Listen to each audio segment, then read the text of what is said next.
Hi, guys, and welcome back to No Deal All Grind. This is Chapter 3, Episode 6. Do you even want a deal? So, today we're talking about a question that almost every artist asks at some point in their career. How do I get a record deal? But I think there's a better question, a smarter question, a more important question. And that question is, do I even want a deal? Because somewhere along the way, the music industry convinced artists that getting signed was the finish line, the dream, the destination, the proof that you've made it. But in today's music business, signing a deal isn't automatically a win, and staying independent isn't automatically the answer either. The truth is, a deal is a tool, and like any tool, its value depends on how you use it. Today, we're going to break down the different types of deals, what they actually mean, and how to decide what path aligns with the future you're trying to build. Because if you don't know where you're going, any contract can become a trap. So let's start with why artists want deals in the first place. For decades, labels controlled almost everything.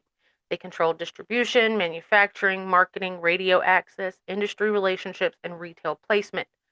If you wanted a serious career, you usually needed a label. That was just the reality.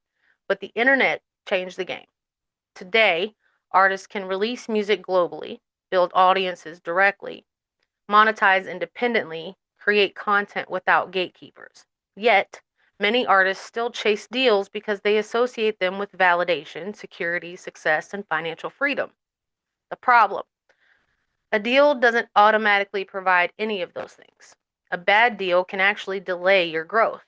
That's why clarity comes before contracts.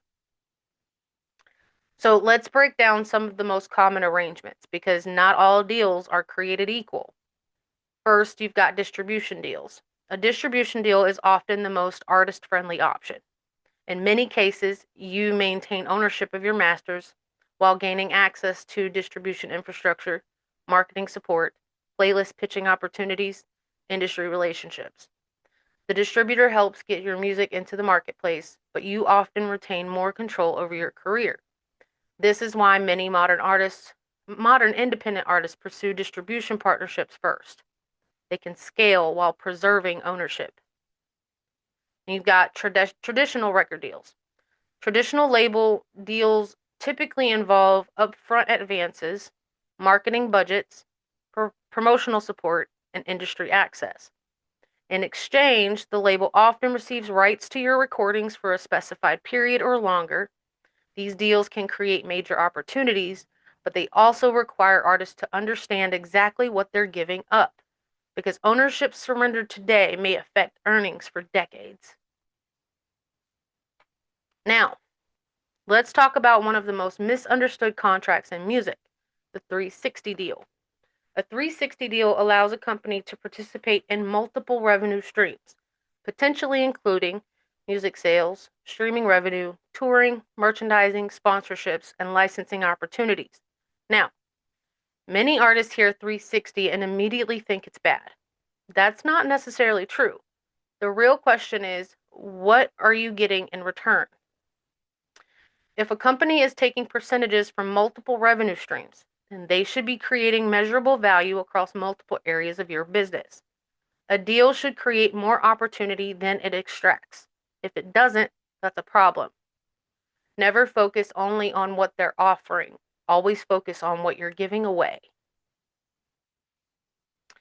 So, this is where many independent artists find opportunities they never considered.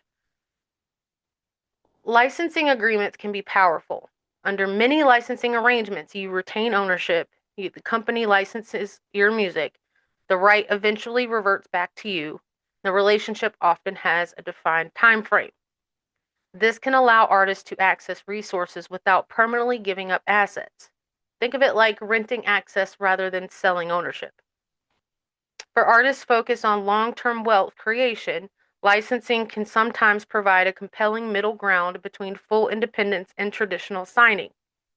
Again, every deal is different, but understanding your options creates negotiating power. So, one of the biggest myths in music is that there are only two choices: stay independent forever or sign a major deal. The reality is much more nuanced. Today's industry offers countless partnership models. You can partner for distribution, marketing, touring, sync licensing, publishing, and brand development. The smartest artists don't ask, how independent can I stay? They ask, which partnership helps me grow while preserving what matters most? Because independence isn't about doing everything alone, it's about maintaining strategic control. So here's the lesson that I wish more artists understood. The goal isn't to get signed. The goal is to get funded without losing your future. But let's read that again. The goal isn't to get signed. The goal is to get funded without losing your future. A deal should accelerate something you've already built, not become the foundation of your entire career. If your business only works after a deal arrives, you don't have a business. You have dependency.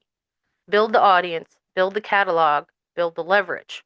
Then evaluate opportunities from a position of strength, because leverage changes conversations. Desperation destroys them. Now, let's get personal. Before you sign anything, answer this question. What are you actually trying to build? Some artists want an exit. They want a buyout, a large advance, a shorter path to financial security. That's one strategy. Others want an empire. They want ownership, long-term wealth, multiple businesses, generational assets, and catalog control.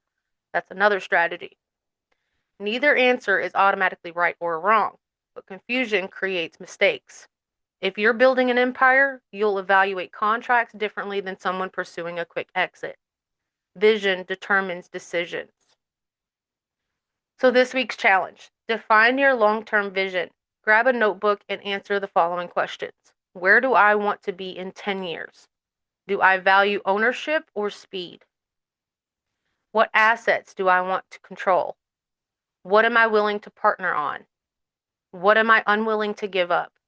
Am I building an exit or an empire? Then create your personal deal criteria list.